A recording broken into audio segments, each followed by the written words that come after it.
This is Keith Helwig from Cops Corrections Videos. If you like my videos, please hit the red subscribe button. I'd like to talk today about tactical teams. When I started in corrections back when God was a kid, we learned crowd control and riot control tactics. We did that by marching in formations. We carried batons. We had, at that time, mace. It was either CS or CN. We weren't armed with shotguns. We weren't armed with anything. We were crowd control. We were riot control. We were taught how to march into a situation, whether it was a wedge formation, an echelon left, echelon right, a skirmish line. We were taught to march to have a definitive show of force against our opponents. Well, through the years that started to change, and we started working on weapons teams. For a while, I was a member of a hostage extraction team.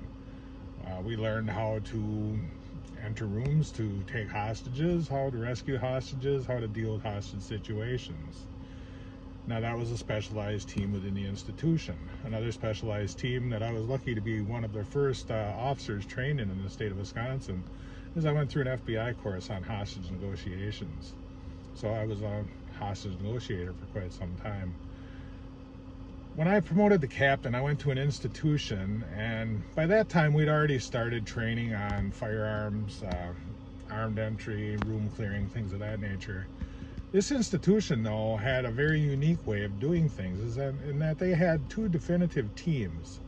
There was the A team and the B team. Now, I'm not saying A team because of the TV show, that's just what we called them. Now, the A team was an armed squad. These were the people who, if firearms were needed, they went into the situation, whether it was room clearing, whether it was building clearing, or whatever. And then there was the B team. The B team was riot control. Again, they learned to march in uniform. They learned to, like the old Roman soldiers, to thump their batons in their hand every time they brought their right foot or left foot down. They learned commands to give to inmates or to whomever, and to give them in unison. It was a great concept and it worked out great. Then, over the years, it seems that the crowd control aspect of training and corrections has been forgotten. It was something that we used to teach at the academy. In fact, I taught it at the academy on numerous occasions. I don't know if they're even doing it any longer. It seems now that the focus in corrections has become a pseudo SWAT team, much on the same order of the police. Now, I'm not saying there's not a need for that. But in a correctional setting, I see more of a need for crowd control, for riot control, than I do for armed assault teams. Now, situations can happen that's going to make it necessary to have an armed assault team. I understand that. The first riot I was in, we were told not to bring any weapons into the institution. I was the point man on a line with a baton squad when inmates decided to come out of a building. Well, I guess when they saw approximately 150 to 200 officers lined up with batons ready to do battle with them, it kind of took the rabies out of them, which was a good thing. It was a show of force. That's what we wanted. But we've gotten away from that. You know, most of the riots that are occurring right now, I can see the difference between training in police work and training in corrections. You know, I work as a police officer, and I've done so for the past 25 years. I worked in corrections for 36 years, and for 22 or 23 of those years, I also worked as a police officer. Police officers work as individuals. I'm sitting in a squad car by myself right now, and if something happens, I have to handle it by myself. I can call for backup, and it's usually 10 or 15 minutes away, but for those 10 or 15 minutes, I'm hanging on myself. So I'm used to working on my own, as are most cops. When I was a captain for the Department of Corrections, we undertook a training session with the Wisconsin State Patrol. Now, state troopers in Wisconsin are some of the best trained, most professional law enforcement officers out there. They go through a 5-month in-house academy. They come out of there and they are spit and polish.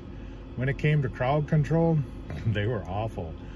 They didn't work together as a team. We did a 2-day session with them, myself and a couple of other captains at that time that were trainers. And they really didn't understand squad unity. They still tended to act as individuals.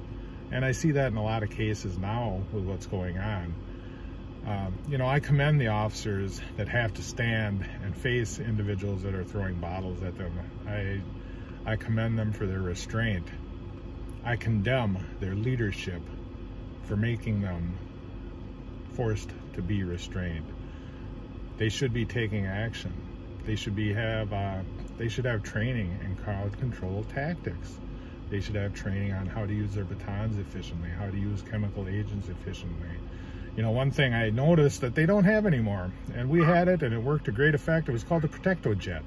The Protecto-Jet looked like an acetylene tank, except it would spray out a fine mist of a mixture of OC, CS, CN, and it could saturate an entire room in a matter of seconds. Extremely painful, incapacitating agent, but it was nothing that would harm anybody. But it was developed, I believe, by the Israelis to use against the Palestinians in the riots there to disperse large crowds. It makes it unnecessary to throw chemical grenades into the crowd. You just spray this over the top of it and let it settle, and it takes care of business. You know, we need to go back to some of the old tactics. The new stuff is fine. It's great having SWAT teams. It's great having the arms training. I loved it when I was a blue shirt, and we would do firearms training, and we would do room clearing, and we would do all that stuff. I also loved it when we did the crowd control, the old romp and stomp. They each have their place, but I think it's something that each of us needs to learn, whether we're in corrections or whether we're in police work. We need to learn how to deal with crowds. We need to know how to handle things. We need to know how to work as a team, not solely as individuals. So, until next time, this is Keith Hellwig from Cops Corrections Videos. Stay safe and watch your back.